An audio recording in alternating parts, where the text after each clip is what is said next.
하나님 말씀 함께 보도록 하겠습니다. 히브리서 6장 13절에서 20절입니다. 히브리서 6장 13절에서 20절 말씀,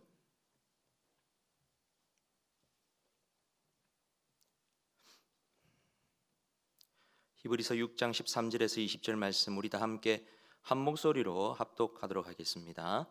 하나님이 아브라함에게 약속하실 때에 가리켜 맹세할 자가 자기보다 더 큰 이가 없으므로 자기를 가리켜 맹세하여 이르시되 내가 반드시 너에게 복주고 복주며 너를 번성하게 하고 번성하게 하리라 하셨더니 그가 이같이 오래 참아 약속을 받았느니라. 사람들은 자기보다 더 큰 자를 가리켜 맹세하나니 맹세는 그들이 다투는 모든 일의 최후 확정이니라. 하나님은 약속을 기업으로 받는 자들에게 그 뜻이 변하지 아니함을 충분히 나타내시려고 그 일을 맹세로 보증하셨나니 이는 하나님이 거짓말을 하실 수 없는 이 두 가지 변하지 못할 사실로 말미암아 앞에 있는 소망을 얻으려고 피난처를 찾은 우리에게 큰 안위를 받게 하려 하심이라.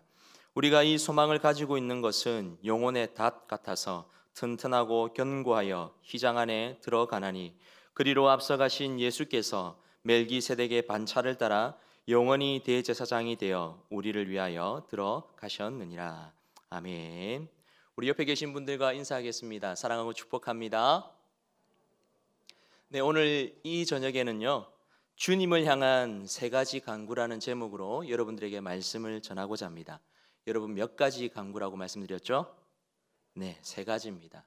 원래는 한 100가지 정도 준비하려고 했는데 그러면 밤을 새야 할 것 같아서 조금 줄였습니다. 여러분 세 가지 간구이니까요, 여러분들이 말씀을 듣고 이 세 가지 간구를 꼭 기억하셔서 매일매일 이 간구의 제목을 붙잡고 기도하였으면 좋겠습니다. 우리가 코로나19 바이러스가 우리 삶 속에 파고든 뒤로 현재까지 목숨을 잃은 사람이 오늘 오전에 보니까 전 세계적으로 1억 7천만 명이 넘었다고 합니다. 지금 온 세계가 바이러스로 인하여서 사랑했던 이들을 잃어야 하는 아픔을 겪고 있습니다. 한 영상을 보니까 아이가 담요를 덮고 있는 엄마 옆에서 장난을 치고 있습니다. 엄마는 아이의 장난을 아는지 모르는지 꿈쩍도 하지 않습니다. 반응 없는 엄마가 무심한 아이는 덮고 있는 담요 안으로 기어 들어갑니다. 그래도 엄마는 꿈쩍하지 않습니다. 아이를 남겨둔 채 엄마는 숨을 거두었습니다. 또한 한 부부의 이야기입니다. 남편은 고국에서 일을 하고 아내는 옆 나라로 가서 버스 운전을 하면서 생활을 하였습니다. 여느 때와 마찬가지로 아내는 버스를 운전했습니다. 버스를 운전하던 그녀가 서럽게 울기 시작합니다. 방금 고향에서 남편이 코로나로 숨졌다는 소식을 들었기 때문입니다. 이 코로나 때문에 남편의 장례식에조차 갈 수가 없습니다. 이 코로나19는 이별할 시간조차 빼앗아 가고 있습니다. 여러분 우리나라는 어떻습니까? 시간이 많이 흘렀음에도 불구하고 여전히 우리는 코로나19에서 자유롭지 못합니다. 이 코로나19는 여전히 현재 진행형입니다. 코로나 포비아, 코로나 블루, 우리 삶의 깊은 곳에 자리 잡고 있습니다. 지역마다 피부로 와닿는 정도는 다를 수 있지만 우리는 여전히 코로나를 조심해야 합니다. 7월부터 1차 접종자의 하나여서 마스크를 벗어도 된다고 그렇게 정부에서 이야기는 하지만 여전히 불안한 마음을 우리는 감출 수가 없습니다. 아울러 이 코로나19가 우리의 신앙 역시 많은 도전을 받고 있습니다. 사실 우리 신앙에 대한 도전은 이전에도 있어 왔습니다. 이 땅에 교회가 세워진 이후에 많은 어려움과 핍박이 있었습니다. 이 조선 땅에 기독교가 처음 들어왔을 때 유교와의 갈등으로 인하여서 나라를 어지럽힌다는 이유로 기독교가 핍박을 받았습니다. 그 기간이 100년이었고 많은 사람들이 순교했습니다. 이후 조선의 문호가 개방되어서 본격적으로 선교사님들이 들어와서 교회가 세워졌습니다. 그 다음에는 35년의 일제강점기 시대 때에도 우리에게 믿음의 도전이 있었습니다. 신사참배하지 않았던 믿음의 선배들은 감옥의 차가운 바닥에서 외로이 순교하였습니다. 그 뒤에는 어떻습니까? 3년간의 6.25 전쟁이 있었습니다. 피난의 행렬이 부산까지 이어졌습니다. 바다를 등지고 더 이상 물러설 곳이 없는 그곳에서 우리 기독교 선배들은 주일이면 교회로 나아갔습니다. 더 간절히 나라와 민족을 위해 하나님께 간구하였던 것이죠. 지금 이 코로나19도 우리에게 믿음의 도전장을 내밀었습니다. 여러분 우리가 어떻게 해야 할까요? 우리가 믿는 신앙을 향해 이 시시각각 다가오는 이 무시무시한 도전 앞에서 성도라면 과연 어떻게 해야 할까요? 개인적으로 이 도전에 응대하는 자세는 서로가 다 다를 수 있다고 생각합니다.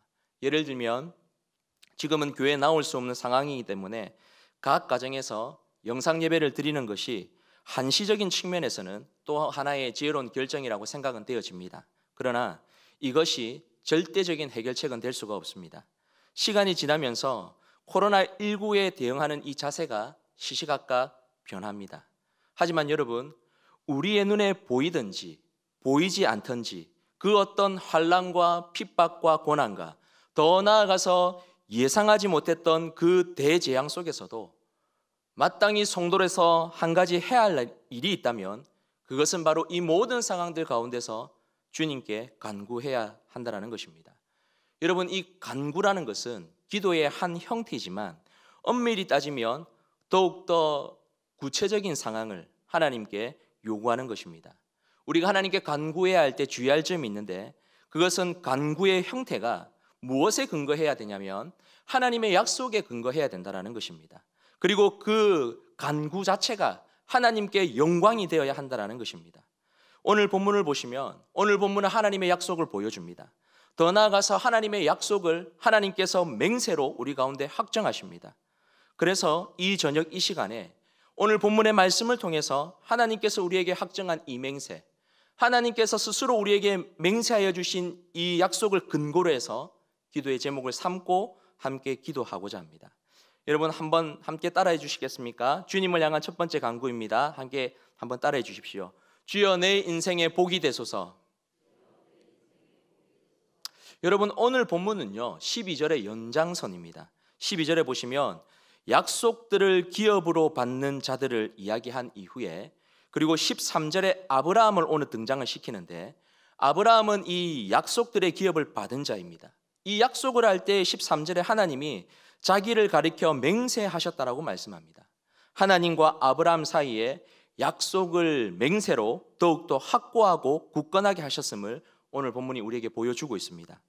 하나님이 아브라함에게 하신 약속과 맹세의 내용이 무엇이냐면 14절에 기록되어 있는데 내가 반드시 너에게 복주고 복주며 너를 번성하게 하고 번성하게 하리라 하셨더니 여러분 이 약속의 말씀은 창세기 22장 17절의 말씀을 우리에게 상기시켜 줍니다. 내가 내게 큰 복을 주고 내 씨가 크게 번성하여 하늘의 별과 같고 바닷가의 모래와 같게 하리니 내 씨가 그 대적의 성문을 차지하리라. 하나님께서 아브라함에게 이 약속을 하셨습니다. 너무나도 위대한 약속이죠. 만약 하나님이 여러분과 이러한 약속을 한번 했다라고 생각을 해보십시오. 가슴 벅찬 일이고 우리에게 있어서 너무나도 기쁜 일입니다. 너무 고맙고 너무 감사한 일입니다. 이 약속이 나의 약속이면 여러분 얼마나 좋겠습니까? 이런 우리의 마음을 하나님께서 아시고 이 약속의 범위를 어떻게 정하셨냐면 아브라함에게서 뿐만 아니라 우리에게까지 확대해 주셨습니다. 앞서 13절에 아브라함을 등장시킨 이유가 12절의 연속성이라고 말씀을 드렸는데 12절에 약속들을 기업으로 받은 자들을 위함이라고 이야기하고 있습니다. 아브라함은 이 약속을 받은 자들의 대표입니다. 로마서 4장 16절에 보시면 이런 말씀이 있습니다. 그러므로 상속자가 되는 그것이 은혜에 속하기 위하여 믿음으로 되나니 이는 그 약속을 그 모든 후손에게 굳게 하려 하심이라. 율법에 속한 자에게뿐 아니라 아브라함의 믿음에 속한 자에게도 그러하니 아브라함은 우리 모든 사람의 조상이라. 이 약속들을 지금 기업으로 받은 자들 안에 누가 포함이 되어 있냐면 저와 여러분이 지금 포함되어 있습니다. 하나님이 우리에게 하신 이 약속의 내용들, 저와 여러분을 위하여서 그 옛날 아브라함을 부르실 때부터 약속하신 그 약속의 내용들, 여러분 너무 놀랍지 않습니까? 그리고 그렇게 약속하시면서 이 약속하신 다음에 따라오는 것이 있는데 그것은 바로 이 약속이 성취되기까지 인내의 시간이 따라온다는 것입니다. 하나님이 아브라함에게 하신 약속은요 16절에 보시면 오래 참음으로 약속을 받았다라고 말씀합니다. 하나님의 약속은 분명 성취될 것입니다. 그러나 시간이 필요합니다. 여러분 아브라함의 생애에 있어서 하나님의 약속이 이루어지기까지 몇 년이라는 시간이 걸렸냐면 25년이라는 시간이 걸렸습니다. 오랜 세월입니다. 그 오랜 세월을 아브라함은 오래 참음으로 기다렸습니다. 우리가 이 저녁 아브라함에게 말씀하신 이 약속의 말씀을 붙잡고 주여 내 인생의 복이 되소서 그렇게 주님 앞에 간구할 때 여러분 인내의 시간이 있음을 우리는 잊지 말아야 합니다.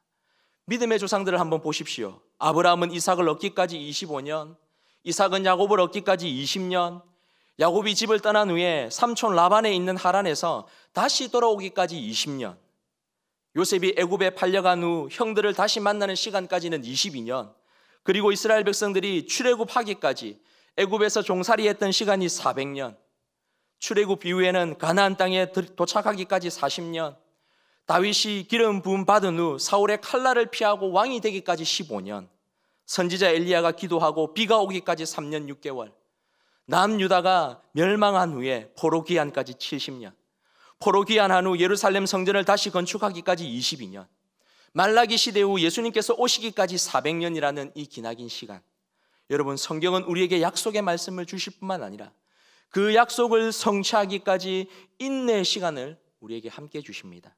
그리고 그 인내의 시간 동안 끊임없이 약속을 의지하면서 주님 앞에 간구하며 나아갈 때 아브라함의 약속이 성취된 것처럼 우리를 향한 하나님의 신실하신 그 약속이 성취될 것입니다. 존 스토트 목사님께서 이런 말씀을 하셨습니다. 끝까지 믿음 위에 굳게 서는 자는 구원을 받을 것이다. 구원이 인내의 보상이라서가 아니라 인내는 구원받은 자들의 특징이기 때문이다. 여러분, 인내는 구원받은 자들의 특징입니다. 그러하기에 오늘 이 저녁에 우리가 어떻게 해야 되겠습니까? 인내하며 주님께 간구합시다. 그 간구의 내용은 뭐라고요? 주여 내 인생의 복이 되소서. 주여 내 인생의 복이 되소서. 하나님은 우리의 간구를 이루어 주실 것입니다. 바라기는 주님이 내 인생의 복이 되는 그 은혜, 하나님의 약속하신 그 맹세가, 주님이 내 인생의 복이 되는 그 은혜가 교회와 가정과 그리고 우리 모든 자녀에게 있기를 주님의 이름으로 축복합니다. 주님을 향한 두 번째 간구 한번 따라해 주시겠습니까? 주여 내 인생의 소망과 안위가 되소서. 본문 18절을 보시면 하나님이 우리에게 하신 이 약속의 맹세가 지금 어떤 유익을 우리에게 주는지를 잘 보여주고 있습니다. 18절에 이는 하나님이 거짓말을 하실 수 없는 이 두 가지 변하지 못할 사실로 말미암아 앞에 있는 소망을 얻으려고 피난처를 찾은 우리에게 큰 안위를 받게 하려 하심이라. 여러분, 하나님이 우리에게 하신 맹세가 가져다 주는 유익이 있는데 그 유익이 뭐냐면 바로 앞에 있는 소망과 앞에 있는 큰 안위입니다. 말씀을 준비하면서 이 두 단어에 나타난 하나님의 그 사랑에 전율하지 않을 수가 없었습니다. 여러분, 소망과 안위. 사랑하는 성도님 여러분, 여러분의 소망과 안위는 무엇입니까? 오늘날 상대주의 시대를 살아가면서 사람들은 지극히 개인적이고 나에게 의미가 있는 것만 추구하기 시작했습니다. 그래서 영혼에 대해서, 불변하는 진리에 대해서, 참된 인생의 가치와 목적에 대해서 고민하지 않습니다. 모든 소망과 모든 안위의 초점이 나에게 맞춰져 있습니다. 나의 소망과 안위의 중심에는 무엇이 있냐면 언제나 물질이 있고 언제나 쾌락이 있습니다. 여러분, 코로나가 무섭긴 한데 코로나보다 더 무서운 것이 무엇인 줄 아십니까? 코로나보다 더 무서운 것은 여러분 사람입니다. 무서운 바이러스가 세상을 뒤덮어도 여러분 여전히 인간의 추악한 민낯을 숨길 수 없고 여전히 인간의 제된 본성을 가릴 수가 없습니다. 이런 우리에게 상태에서 가장 큰 소망과 가장 큰 위로가 여러분 과연 무엇이겠습니까? 바로 오직 주 예수 그리스도인 줄 믿습니다. 여러분, 왜 주 예수 그리스도가 우리의 소망이고 왜 주 예수 그리스도가 우리의 안위입니까? 죄와 사망으로 죽을 수밖에 없는 우리에게 여러분 가장 큰 소망이 무엇이겠습니까? 가장 큰 안위가 무엇이겠습니까? 여러분, 오늘날 행복의 조건은요 절대적이기보다는 상대적이라고 그렇게들 이야기를 합니다. 가져도 만족하지 못하는 세상에서 진정한 소망이 어디에 있겠습니까? 우리가 의료의 발달로 인하여서 100세 시대를 살아간다고 합니다. 그런데 이 코로나 사태로 인간의 연약함이 여실히 드러났습니다. 여러분, 여기에 우리의 안위가 어디에 있겠습니까? 우리에게서 그 어떤 소망도 우리에게서 그 어떤 안위도 찾을 수가 없습니다. 그런데 우리 주 예수 그리스도께서 지금 소망이 되시고 지금 안위가 되십니다. 그 증거가 무엇입니까? 18절에 두 가지 변하지 못할 사실 때문에 말씀하시는데 어떤 사실이냐면 시편 110편 4절에 이런 말씀이 있습니다. 시편 110편 4절에 여호와는 맹세하고 변하지 아니하시리라. 이르시기를 너는 멜기세덱의 서열을 따라 영원한 제사장이라 하셨도다. 이 시편에 등장하는 이 멜기세덱을 오늘 본문에서는 누구인지 밝히고 있는데 20절에 보시면 앞서 가신 예수께서 멜기세덱의 반차를 따라 영원히 대제사장이 되어 우리를 위하여 들어가셨느니라. 여러분, 지금 여기에 두 가지 변하지 않는 사실을 성경 본문이 보여주고 있는데 그것은 바로 예수님께서 멜기세덱의 반차로 오실 것과 그리고 예수님께서 영원한 대제사장이 되신다라는 것입니다. 절대로 변하지 않는 이 두 가지 사실, 이 두 가지 사실로 인하여서 우리에게 주님이 주시는 큰 소망과 우리에게 주님이 주시는 큰 안위가 있다라는 것이죠. 그럼 실제적으로 이 소망과 큰 안위가 우리 가운데 어떻게 일어나는가?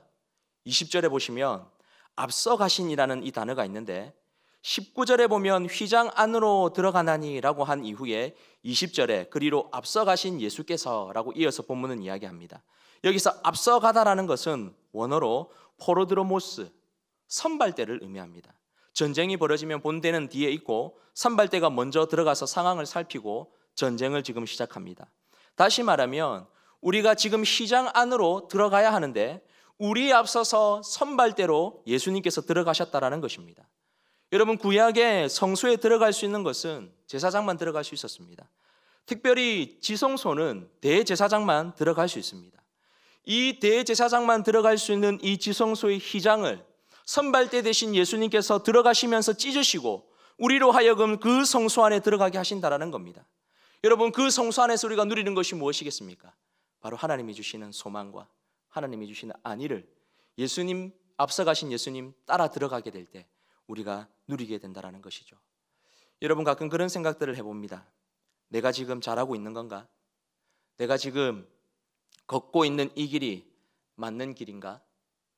A, B, C라는 다양한 선택 앞에서 나의 선택은 언제나 옳은가?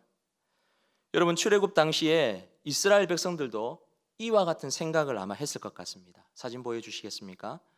이스라엘 백성들이 400년간 애굽의 종살이를 끝내고 이제 약속의 땅으로 갑니다. 가나안 땅으로 가는 길은 사실 여러분 여러 가지가 있습니다. 여러분들이 이해하기 쉽도록 가시적으로 보이게 한 것이지 그 당시의 경로와는 동일하진 않습니다. 여기서 가장 빠른 길은 뭐냐면 지중해 해변을 따라 북상하여서 블레셋인들이 차지하고 있는 가나안 해안 평야지대로 이르게 되는 바닷길을 따라 들어가는 겁니다. 두 번째 방법은 바란 광야를 바로질러서 네게브 지역을 거쳐서 요단 고원 남부 지방으로 해서 가나안으로 들어가는 수르길이 있습니다. 이 길도 여러분 빠른 길입니다. 마지막으로 모압 평지를 경유하여서 요단강을 건너감으로써 가나안에 도착하는 소위 왕의 대로도 있습니다. 조금 느리긴 해도 나름 괜찮은 길입니다. 여러분, 셋 중에 A, B, C 중에 하나 정도 선택해서 가면 됩니다. 어느 길로 가도 다 괜찮은 길입니다. 그런데 이스라엘의 출애굽 경로를 보게 되면 점점 밑으로 내려와서는 아무도 가려 하지 않는 광야길로 접어듭니다. 우리가 생각했던 길이 아닌 하나님께서 원하시는 그 길로 이스라엘 백성들을 지금 인도하십니다. 그 길이 때로는 광야라도 그 길로 하나님께서는 그들을 인도하십니다. 왜 그렇게 하십니까? 여러분, 성경을 보면 하나님의 분명한 의도가 있습니다. 만약에 이스라엘 백성들이 가장 빠른 A 길로 갔다고 한다면 그곳에 블레셋이 있습니다. 당장에 전쟁을 해야 할 판입니다. 편하고 가장 빨라 보이는 길이지만 그 길 끝에는 죽음이 기다리고 있습니다. 하나님께서 자기 백성들의 안위, 이스라엘 백성들의 안위를 하나님께서 걱정하신 것이죠. 여러분, 우리가 인생을 살아가다 보면요, 우리의 인생에 시련의 언덕이 있고 고난의 바다가 있고 슬픔의 절벽이 있고 번민의 골짜기가 있으며 방황의 비탈길이 있고 절망의 폭풍이 있고 불안의 안개가 있습니다. 어떻게 이런 인생을 우리가 걸어갈 수 있겠습니까? 그리스도의 소망과 안위 없이는 우리는 우리의 인생길을 걸어갈 수가 없습니다. 우리의 인생길을 우리가 걸어간다는 것 자체가 여러분 불가능합니다. 그러하기에 우리는 우리의 인생길을 걸어갈 때 주님께서 주시는 그 소망과 주님께서 주시는 그 안위를 따라 인생의 여정길을 걸어가야 합니다. 최용덕 씨가 작사 작곡한 복음송이 있는데 하나님은 실수하지 않으신다래라는 곡입니다. 1절의 가사를 보면 내가 걷는 이 길이 혹 굽어드는 수가 있어도 내 심장이 울렁이고 가슴 아파도 내 마음속으로 여전히 기뻐하는 까닭은 하나님은 실수하지 않으심일세. 2절에 내가 세운 계획이 혹 빗나갈지 모르며 나의 희망 덧없이 쓰러질 수 있지만 나 여전히 인도하시는 주님을 신뢰하는 까닭은 주께서 내가 가야 할 길을 잘 아심일세. 여러분, 나보다 나를 더 잘 아시는 그 주님, 그 하나님 아버지가 그 누구보다도 지금 나의 안위를 걱정하고 계십니다. 본문은 분명하게 이 사실을 보여주고 있습니다. 선발대 되신 예수님을 따라서 성소에 여러분 들어가시기를 바랍니다. 여러분, 우리가 예수님 따라 성소에 들어가면 우리는 그 성소에서 누구를 만나게 될까요? 바로 영원한 소망 되신, 우리의 큰 안위 되신 아버지 하나님을 만나게 되는 것입니다.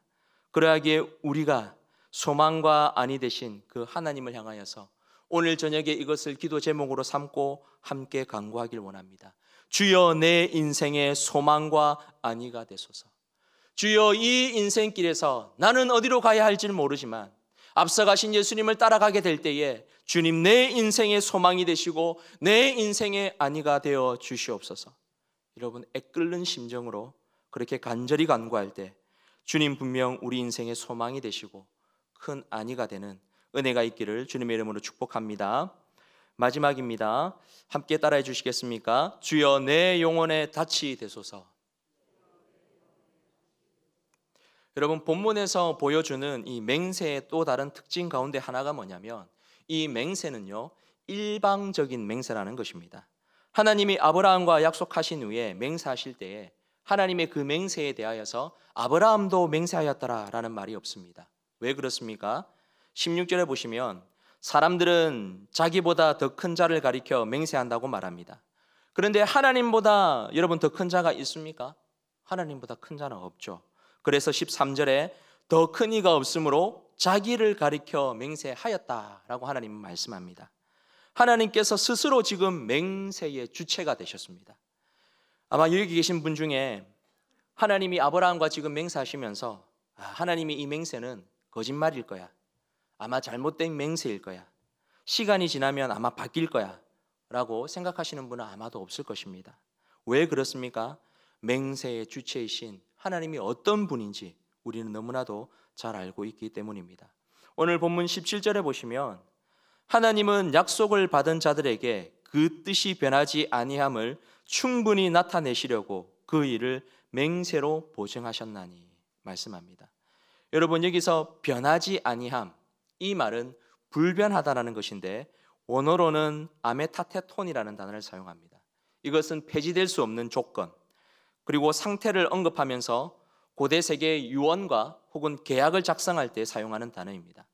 그러하기에 하나님께서 지금 이 맹세하셨다라는 것은 하나님의 그 약속이 우리를 향하여서 절대로 변할 수 없다, 그러니 조금 더 염려할 필요가 없다라는 것을 보여주는 것이죠.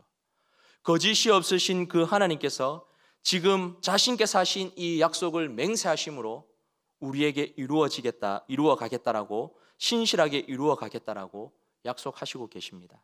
그리고 우리를 향하신 하나님의 이 맹세가 여러분 우리의 소망이 될 것인데, 이 소망이 얼마나 튼튼하고 견고한지 19절에 어떤 단어를 사용하고 있냐면 영혼의 닷과 같다라는 표현을 쓰고 있습니다. 여러분, 닷이 무엇입니까? 이 닷은 흔들리고 요동치는 바다 위에 떠 있는 배의 안전장치와 같습니다. 닷이 만약에 내려져 있다면 아무리 큰 파도가 출렁인다고 해도 여러분 쓸려 내려가지 않습니다. 그리스도께서 내 영혼의 닷이 되십니다. 튼튼하고 견고한 영혼의 닷을 지금 우리가 소유한 것입니다. 이것을 로마서 15장이 잘 보여주고 있는데요, 로마서 15장 13절에 이렇게 말씀합니다. 소망의 하나님이 모든 기쁨과 평강을 믿음 안에서 너희에게 충만하게 하사 성령의 능력으로 소망이 넘치게 하시기를 원하노라. 여러분, 천재 과학자로 불리던 아인슈타인이 그의 인생의 끝자락에서 남긴 글입니다. 나는 평소에 특별히 젊었을 때 교회를 경멸했습니다. 교회를 무시했습니다. 그러나 내 조국 독일이 어두워졌을 때, 그리고 나치의 핍박 아래 있었을 때 내가 경멸하고 무시했던 교회는 우리 민족의 유일한 소망이었고 하나님의 사람들의 안식처였습니다. 그리고 내가 나이를 먹어가면서 내 노후에 인생의 석양역에 나는 교회 이외에 내 영혼의 위로를 경험할 수 있는 장소를 찾지 못했습니다. 나는 이제 교회로 다시 돌아옵니다. 내 영혼의 안식처인 하나님께로 돌아옵니다. 사랑하는 성도님 여러분, 주님께서 여러분 내 영혼의 닻이라고 한다면, 내 영혼의 요동치 아니하는 닻이라고 한다면 풍랑치는 바다도 여러분 두렵지 않을 것입니다. 여러분에게 그림 하나 보여드리겠습니다. 이 그림은 렘브란트라는 기독교 화가가 그린 그림인데 갈릴리 바다의 폭풍을 보여주는 그림입니다. 우리가 잘 아는 신약 성경의 내용을 그림으로 그린 것인데요, 그림을 자세히 보시면 무엇인가 지금 해보기 위하여서 돛을 붙드는 사람, 그리고 흔들리는 배 위에서 바로 서기 위해 기둥을 붙잡고 있는 사람, 속이 좋지 않아서 토하고 있는 사람, 그리고 좌절해서 그냥 멀뚱히 앉아 있는 사람, 기도를 하듯 손을 모으고 있는 사람, 그리고 예수님께 손을 뻗는 사람 등 여러 사람의 모습이 등장하고 있습니다. 여러분 질문을 한번 해보겠습니다. 배에 타고 있는 사람이 몇 명일까요? 잘 안 보이시죠? 네. 예수님과 그리고 예수님의 12제자 그리고 한 명이 더 있습니다. 렘브란트는 이 그림을 그리면서 아마도 이 그림을 보고 있는 저와 여러분을 그려 넣은 것이 아닌가 생각해 봅니다. 여러분, 갈릴리 바다에 풍랑이 치기 시작했을 때 제자들은 지금 혼비백산했습니다. 만약에 우리도 저 자리에 있었다라고 한다면 그리했을 것입니다. 우리의 영혼이 풍랑처럼 이리저리 요동쳤을 것입니다. 뭐라도 하기 위하여서 애를 쓰겠죠. 그러나 우리의 수고는 여러분 헛될 뿐입니다. 이때 우리 예수님 어떻게 하십니까? 풍랑을 잠잠케 하십니다. 그리고 우리의 영혼도 여러분 잠잠해집니다. 왜냐? 예수님이 우리 영혼의 닻이 되시기 때문입니다. 사랑하는 성도님 여러분, 우리 인생요 언제나 요동치는 바다와 같습니다. 잠잠할 틈이 없습니다. 그런 상황에 여러분 우리의 믿음은 어떨까요? 우리의 믿음 역시 상황과 환경에 따라서 많이 요동치는 것이 사실입니다. 잠시도 잠잠할 틈이 없습니다. 나의 믿음은 아무 문제 없다라고 누가 장담할 수 있겠습니까? 사랑하는 성도님 여러분, 오직 예수님만이 거친 풍랑을 잠잠케 하십니다. 오직 예수님만이 영원한 안식처가 되십니다. 오직 예수님만이 내 영혼의 닻이 되십니다. 그래야기에 오늘 이 저녁에 우리 다 함께 간구하시지 않으시겠습니까? 주님, 내 영혼의 닻이 되소서. 주님, 내 영혼의 닻이 되소서. 우리의 믿음이 요동치 않고 파산하지 않도록 주님, 내 영혼의 닻이 되소서. 이 저녁 우리가 간절히 간구할 때 주님께서 내 영혼 요동치 않도록 꽉 붙잡아 주시는 그런 은혜가 여러분들의 있기를 주님의 이름으로 간절히 축복합니다.